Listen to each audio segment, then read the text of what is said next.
The state, all the rain is locked up to the north as the weather pattern is kind of keeping all the inclement weather well north of our region, and we're going to be staying quiet here for the time being.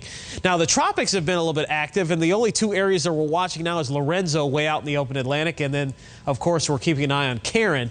There's an upper level low here that has been creating some wind shear over it, so it looks like just kind of a discombobulated mess right now.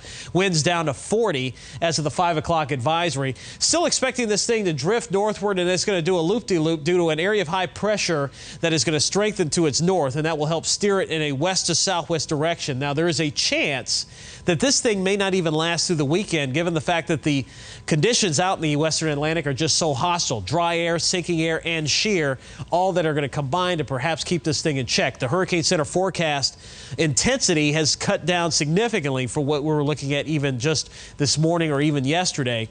But you can see this, you just don't really see the spaghetti plots look this messy, but you can kind of see how they do that loop and then gradually drift it off towards the west here. But I do not expect this thing to be a problem for South Florida at all. Right now, it just does not look like this thing is going to have the conditions, enough conditions to be favorable for it to really intensify. We'll keep an eye on it, but at this point, always be prepared, but nothing to be immediately concerned about at this point. Of course, we've got Lorenzo out here in the open Atlantic. Now, this one is going to be a problem eventually for the Azores, probably not until the middle part of next week, but looks like it'll be a major hurricane.